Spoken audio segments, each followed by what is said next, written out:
Bonjour les petits cœurs.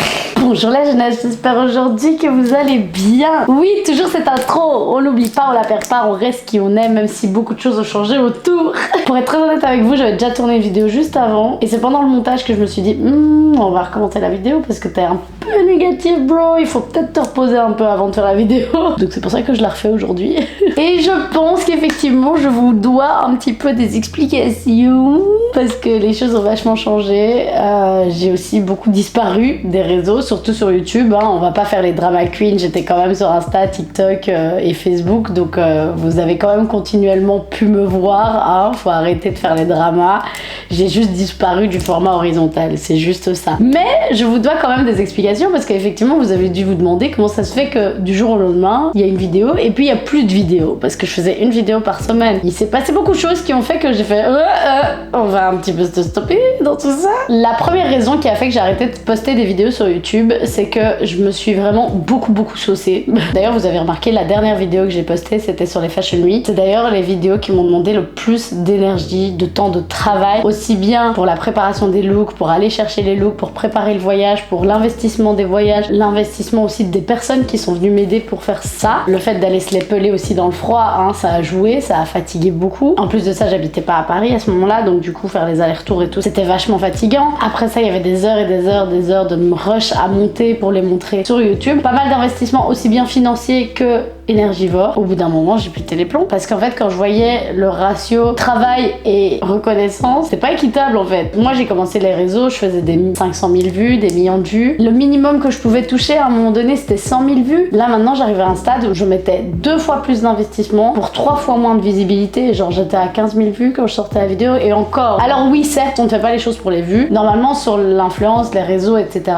t'es censé évoluer, pas régresser. Là j'avais le sentiment de régresser, et du coup c'était hyper démoralisant. Ici au bout d'un an et demi, je vois que je suis pas la seule à justement diminuer dans la visibilité, diminuer dans la reconnaissance. Les commentaires sont aussi de plus en plus négatifs, donc forcément ça fait de plus en plus mal en fait. On s'en ramasse de plus en plus plein la gueule. Effectivement il y a eu aussi des éléments annexes qui font qu'on en est arrivé là. Par exemple la crédibilité de l'influence, à quoi on est rapporté en fait, à quoi on nous lie, parce qu'effectivement quand il y a eu tous les événements sur l'intélé-réalité, etc., ben forcément ceux qui n'avaient rien à voir là-dedans ont été victimes de toute cette merde en fait, très clairement, et j'en ai été victime comme tous les influenceurs qui font du contenu aujourd'hui. L'influence n'a pas une image aussi belle et aussi dorée qu'à l'époque, et c'est bien dommage, parce que du coup ça influe aussi sur tout le reste, c'est-à-dire les marques veulent moins bosser avec nous, les marques nous valorisent moins, et finalement moi je remarque qu'aujourd'hui les marques vont travailler avec des personnes qui sont même pas dans l'influence, qui ont moins de visibilité, mais parce qu'ils ont des produits gratuits et qu'ils sont contents de pouvoir collaborer avec eux, ils ont rien à payer en fait. C'est là où on en est aujourd'hui, c'est que maintenant ils savent qu'il y a des gens qui vont faire du contenu gratuitement, ça leur suffira en fait. Ils auront non seulement l'image qu'ils payeront pas, mais en plus la publication et le mannequinat. C'est ça aussi qui est un peu compliqué aujourd'hui. Non seulement on est dévalorisé aussi bien sur les plateformes qu'au niveau des marques, on se retrouve dans une situation où on travaille toujours aussi dur, mais il n'y a juste plus aucune rentrée d'argent. Si les réseaux nous dévalorisent, les marques aussi, l'argent on le retrouve où? Parce que c'est ça qui paye les influenceurs en règle générale. Donc c'est pour ça qu'à un moment donné je me suis dit attends, là je suis un peu en train de me faire niquer là.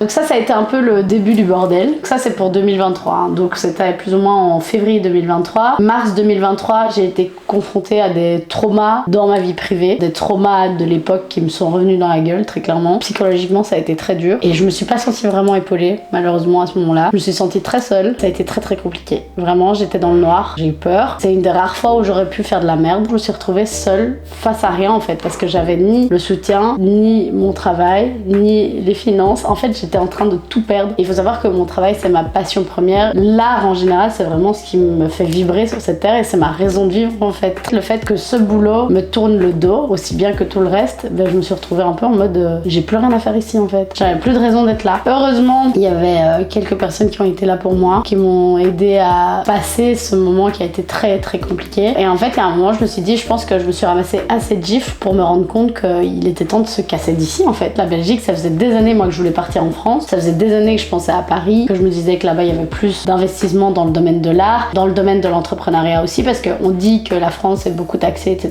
La Belgique aussi, et en plus la France, on te laisse le temps quand même de développer dans tout ce qui est entrepreneuriat et dans l'art aussi. Donc c'est pour ça que ça a été assez intéressant. Je me suis dit ok, il y a trop de bordel dans ta vie. Du coup je me suis retrouvée dans une situation où il était temps que je trouve un taf à Paris pour pouvoir me casser le plus vite possible, parce que payer mon loyer avec l'influence, lol, déjà en Belgique c'était compliqué, c'est pour ça que je vivais chez ma mère. Alors Paris, n'en parlons même pas. Même moi là-bas je voulais pas trouver un autre taf parce que j'avais peur que ça prenne trop d'investissement et trop de temps par rapport à ce travail-ci qui est l'influence à côté, et surtout l'art en général. Parce que finalement j'ai même plus envie de dire que je suis influenceuse. Je préfère dire que je suis directrice artistique. Je vais vous en parler vers la fin de la vidéo, de mes nouveaux objectifs, etc. Mais je me considère plus comme influenceuse. Je préfère encore dire créatrice de contenu, et encore, moi je me considère comme une artiste en fait, et que j'utilise les médias pour mettre en avant mon art en fait. C'est aussi simple que ça, et c'est ce que ça a toujours été finalement. À partir de début juillet, j'ai commencé à chercher un taf sur Paris, et fin août, j'ai trouvé un taf. J'ai emménagé en septembre. Heureusement, j'avais une pote qui partait vivre dans le sud de la France, qui m'a laissé son appart. Juste à ce moment-là, c'est tombé à pic. Et là, j'ai commencé une nouvelle vie à Paris. J'ai déménagé avec quelques affaires, et puis voilà, on était partis quoi. Et en fait, je me suis rendu compte que je me suis retrouvée dans un endroit où les gens me ressemblaient davantage, où les gens m'inspiraient davantage aussi. Je me retrouve face à des vidéastes, des acteurs, des danseurs, des chanteurs, des gens qui vivent de leur travail, qui n'en font pas un métier en plus de leur métier de base. Mes deux parents avaient tous les deux des passions. Ma mère était peintre, artiste, et mon père était sculpteur, et chacun des deux avait un métier lambda à côté parce qu'ils pouvaient pas vivre de leur passion, et je suis sûre qu'ils auraient pu très bien se développer dans leur passion. Le seul problème, c'est qu'on était dans une société et dans un pays, je pense, qui ne promeut pas ça au maximum. Je pense que la plupart des gens qui vivent en Belgique ont un métier en plus que leur métier d'artiste. Il y a évidemment des exceptions, mais c'est plus rare, et j'ai l'impression qu'à Paris, justement, il y a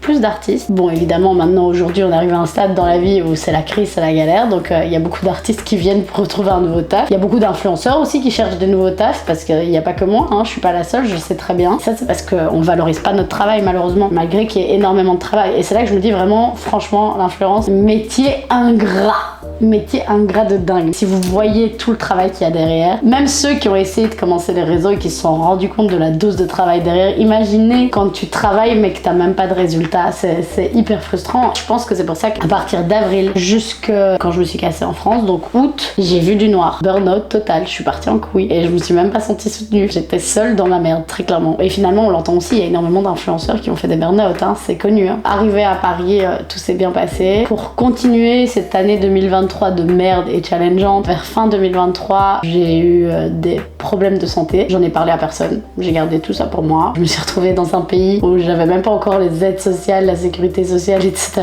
Et j'ai dû régler des problèmes de santé assez conséquents. Ça a été très dur à gérer aussi parce que je me suis retrouvée encore une fois assez seule dans ma merde. De toute façon, ça continuait sur cette année où c'était que ça. Fin 2023, je suis aussi partie en Tanzanie. Un voyage qui m'a fait énormément de bien, qui m'a rappelé ce qui était important aussi, qui m'a rappelé qu'il fallait aussi apprendre à s'écouter, à prendre le temps pour soi, profiter des échanges, du partage, etc.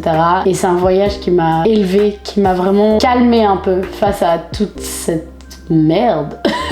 Non, c'est vraiment un voyage qui m'a fait vraiment fait du bien. J'avais l'impression d'être dans une pause de ma vie en fait. C'était 2 semaines de break avec moi et moi seule. Partir loin, dans l'aventure, me challenger. Vraiment, ça m'a fait du bien de ouf. Et puis j'ai rencontré des gens incroyables qui avaient le smile tout le temps, qui savaient s'amuser, s'éclater, écouter de la bonne musique, kiffer la vie. Et puis j'ai vu des paysages paradisiaques en fait. Donc tout ça ensemble, ça fait vraiment du bien. À partir de début 2024, je suis rentrée un peu dans une routine. J'ai commencé mon travail. Petite parenthèse, ça j'en ai déjà parlé sur mes réseaux, mais je vous demanderai d'être respectueux au niveau de ma vie privée. Ce travail, j'ai pas envie d'en parler, c'est ma vie, ça me regarde et je veux que ça reste pour moi. C'est mon petit jardin secret et j'estime que je vous dévoile quand même pas mal de choses me concernant. Laissez-moi garder ça pour moi. J'ai développé des relations incroyables avec des collègues incroyables parce que des fois on se retrouve dans des situations où effectivement le travail est difficile, c'est pas toujours facile, c'est comme tous les métiers et elles sont là, elles me motivent et elles m'inspirent, elles m'encouragent. Ça fait trop du bien à voir en fait. J'ai l'impression de me retrouver dans un boulot où finalement je suis face à des personnes qui me ressemblent beaucoup. C'est un métier très humain finalement, qui apporte beaucoup sur mon évolution personnelle également. C'était un métier que je devais vivre avant de me développer peut-être dans d'autres choses. C'est un métier qui m'apporte une stabilité, parfois émotionnelle, parfois même relationnelle. Ça me permet aussi de mieux voir comment les gens se comportent, mieux voir comment agir, etc.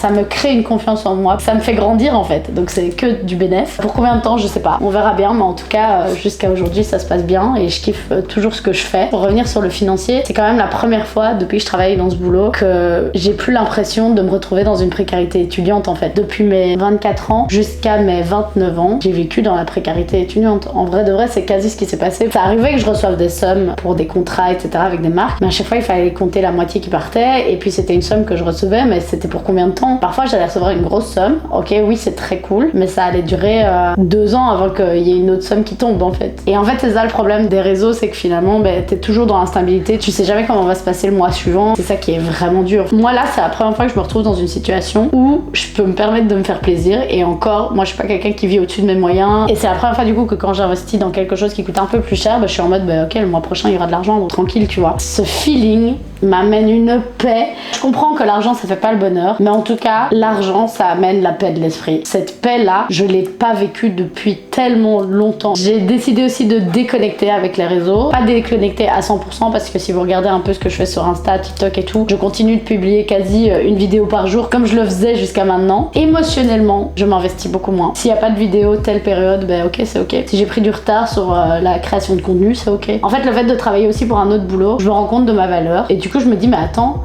pendant aussi longtemps, j'étais un esclave comme ça, alors que ma valeur, elle mérite plus que ça. Et en fait, je me suis rendu compte de ça, je me dévalorisais un peu en fait, en acceptant autant de projets non rémunérés. Et là, il était temps aussi que je me rends compte de cette valeur-là. Et c'est pour ça qu'aujourd'hui, d'ailleurs, sur les réseaux et dans mon rapport aux marques, je suis beaucoup plus exigeante, parce que maintenant, je sais ce que je veux en fait. Je fais de l'art et je touche à tellement d'éléments différents que j'estime que j'ai quelque chose à partager en fait. Et si les marques peuvent pas conscientiser ça, peuvent pas se rendre compte de ma valeur et du coup de la valeur financière de ça, c'est bon, tant pis.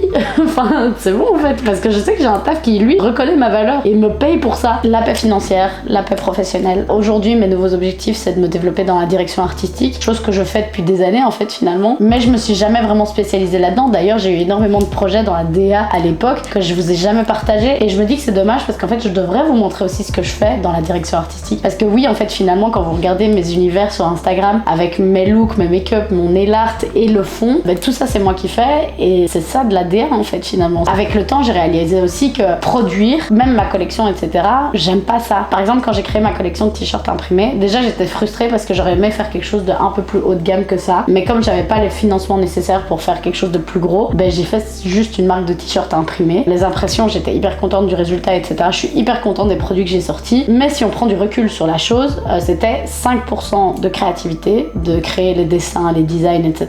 et 95% de packaging, gestion du site, gestion du mailing. C'était du Amazon en fait. Et j'aime pas ça. Et j'estime que je suis sur cette terre, que la vie est précieuse, que le temps est précieux. Et moi, sur cette terre, j'ai envie de faire ce que j'aime. Ça paraît peut-être capricieux, mais le temps est cool en fait. Donc moi, je veux faire que ce que j'aime. Je veux pas être dans cette vie pour subir en fait. C'est hors de question. Puis j'estime que j'ai encore le choix. Peut-être que le jour où j'aurai pas le choix, ok, je changerai et je ferai des choses que j'aime pas faire. Et je veux pas du tout démoraliser ceux qui veulent devenir entrepreneurs, mais c'est juste que il faut avoir les corones en tout cas. Du coup là aujourd'hui j'ai comme projet de vous montrer beaucoup plus de contenu où je fais de la DA, où je vous montre beaucoup plus les idées que j'ai en tête. Et moi dans le futur j'aimerais bien non seulement devenir DA pour tout ce qui est clip, par exemple vous voyez les clips de Cardi B, il y a d'office un DA qui a imaginé tout l'univers, les vêtements, les make-up, le look, etc.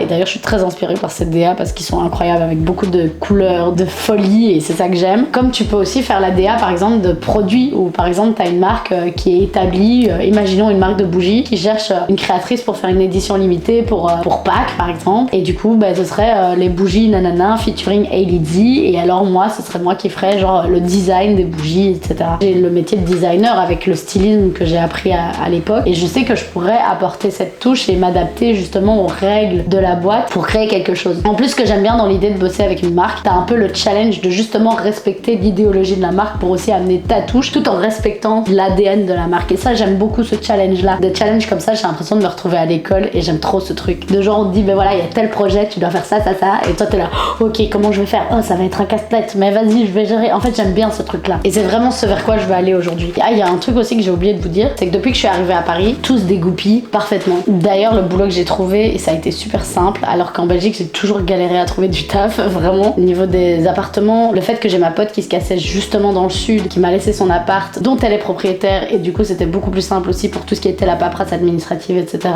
Et puis ensuite ensuite ça a continué sur cette voie aussi. J'étais quand même choquée de voir autant de gens qui étaient là pour m'aider. Ça m'a fait du bien de savoir que j'étais soutenue aussi ici. Et puis il faut savoir aussi que j'ai cherché un autre appart juste avant les JO. J'avais vraiment très peu d'espoir, mais j'ai quand même réussi à trouver l'appart de mes rêves, ultra lumineux, refait à neuf, moderne. Je suis bien ici. Je peux enfin faire ma déco, avoir mon univers, mon esprit, mon énergie, et je me sens dans un univers apaisé, calme. Et vraiment là aujourd'hui, les maîtres mots de ma vie, c'est la paix de l'esprit. Vraiment, je suis en paix, et pas PET, même s'il y en a toujours, mais PAIX, et vraiment je suis bien. C'est pour ça qu'aussi je savoure ça. C'est pour ça aussi que je me permets de pas trop m'alourdir niveau travail. Là maintenant voilà, je fais mon taf, je fais rentrer de l'argent. L'influence, je laisse les portes s'ouvrir à moi aussi, parce que j'ai essayé de pousser beaucoup de portes, même avant que je trouve un taf. Le fait de trouver un autre taf à part des réseaux sociaux, c'était un peu le dernier recours, parce que vraiment je voulais pas de ça, parce que je voulais pas que ça prenne du temps sur mon travail à côté, sur ma passion à côté finalement. Avant ce dernier recours, j'ai eu l'idée de faire toutes les agences possibles et imaginables de Paris, parce que je me suis dit que c'était ça qui allait peut-être m'aider, parce qu'en fait j'ai besoin de personnes qui m'aident à prospecter au niveau des marques, pour pouvoir avoir des collaborations intéressantes, etc. Toutes les agences chez qui j'ai toqué à la porte, et j'ai vraiment littéralement toqué à la porte, et je vous parle même pas de tous les problèmes qu'il y a eu avant tout ça, parce que pour trouver les adresses c'est compliqué, pour pouvoir trouver le code de l'entrée c'est compliqué aussi. Finalement j'attendais que les gens rentrent pour pouvoir y aller, et puis aussi réussir à avoir un échange positif était compliqué aussi. Des fois on te regarde comme ça en mode oui, t'es là, oh excuse-moi d'exister, excuse-moi de respirer, pardon.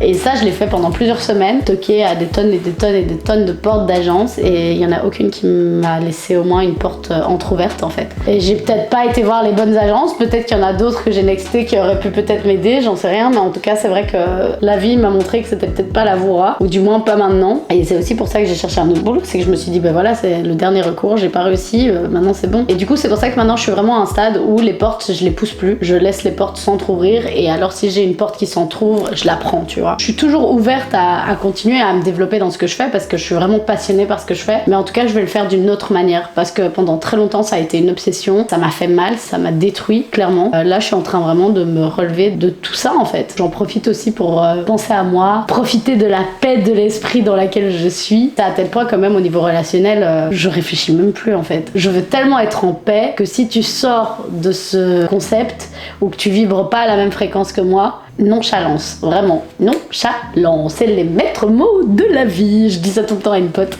Je cherche même plus à me battre. Et si on me reproche de pas me battre, ben c'est pas grave, je m'en fous.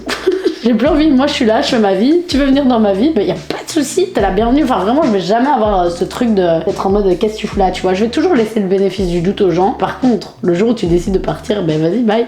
Peace out en fait. J'ai même plus envie d'essayer, je cherche même plus. Je suis vraiment de plus en plus en paix, et ça fait du bien. Et voilà, et c'est pour ça que je reviens aujourd'hui, c'est que maintenant je commence vraiment à être un peu plus cool, un peu plus calme. Les déménagements ont été faits, la vie pro elle est bonne, tout est carré, tout commence à être un peu plus ou moins stable. Et maintenant les objectifs c'est le développement dans la DA, et puis la paix. Bien manger toujours, et aussi beaucoup de voyages. J'ai envie de beaucoup voyager là, j'en ai marre de rester sur place, j'ai besoin de découvrir des choses, des univers, des mentalités. Et c'est aussi pour ça que j'aime beaucoup Paris. Quand tu y es, c'est tellement international, il y a tellement de gens qui viennent de partout, que finalement c'est en parlant avec les gens que tu voyages. C'est toujours tout ce que j'ai kiffé le plus avec Paris, le fait que tu retrouves dans des restaurants où c'est des sushis sénégalais, genre tu vois le mélange de culture, de plein de choses, etc. Moi je trouve ça génial parce que ça amène de la nouveauté, et puis aussi c'est le résultat de tous les voyages qui ont été faits, que maintenant le voyage est de plus en plus accessible, et du coup qu'on se retrouve face à des cultures qu'on n'a jamais découvertes, et des fois t'as des cultures qui peuvent plus te toucher que d'autres, et c'est pour ça que des fois tu la savoures et c'est trop cool, tu vois. Donc voilà, et c'est ça que j'aime à Paris. C'est la première fois moi à Paris que j'ai entendu l'accent guadeloupéen, parce qu'en Belgique on n'a pas énormément de guadeloupéens, on n'a pas énormément de personnes des Antilles, c'est pas aussi international que Paris quoi. Pour ça j'aime trop, parce que justement ça crée plein de nouveautés, et c'est pour ça que cette ville est aussi variée et aussi riche, et j'adore ça. Donc voilà, moi je suis très contente d'avoir déménagé, je suis très contente de la paix dans laquelle je suis aujourd'hui, je suis très contente de mon taf aujourd'hui, je suis très contente du recul que j'ai pris par rapport à l'influence, et je suis très contente des nouveaux objectifs que j'ai, et j'ai l'impression que finalement je retrouve un équilibre un peu dans ma vie, et ça fait du bien, et je me sens mieux, et ça fait du bien, et je suis super contente de me sentir mieux comme ça. Vraiment il était temps. J'ai l'impression que je suis un peu loin de tous ces problèmes, de toutes ces guéguerres, de toutes ces tensions, de toutes ces angoisses, et ça fait trop du bien en fait. Je revis vraiment, je respire vraiment. Voilà, du coup cette vidéo est terminée. J'ai encore parlé pendant des heures. J'espère en tout cas que vous avez kiffé suivre cette vidéo. Dites-moi aussi ce que vous en pensez aux commentaires. J'espère que vous serez un peu nombreux à regarder cette vidéo, parce que vraiment c'est toujours un peu démoralisant de faire autant de montage pour si peu de vues des fois. Mais bon voilà, après s'il y a que 2-3 personnes qui l'ont vu, bah, c'est toujours 2-3 humains qui se sont intéressés à ma life et ça fait toujours plaisir. Donc on va se caler là-dessus et on va arrêter d'être exigeante. Sur ce les poulets, je vous fais d'énormes bisous. Merci d'avoir suivi cette vidéo, de l'avoir regardée jusqu'au bout. N'hésitez pas à mettre le mot nonchalance en commentaire si vous avez suivi cette vidéo jusqu'au bout. Sur ce, je vous fais d'énormes bisous et se retrouve à très bientôt pour une prochaine vidéo. Peut-être pas la semaine prochaine, on va pas se mettre de pression, hein, mais en tout cas, je serai toujours là. Bye yo!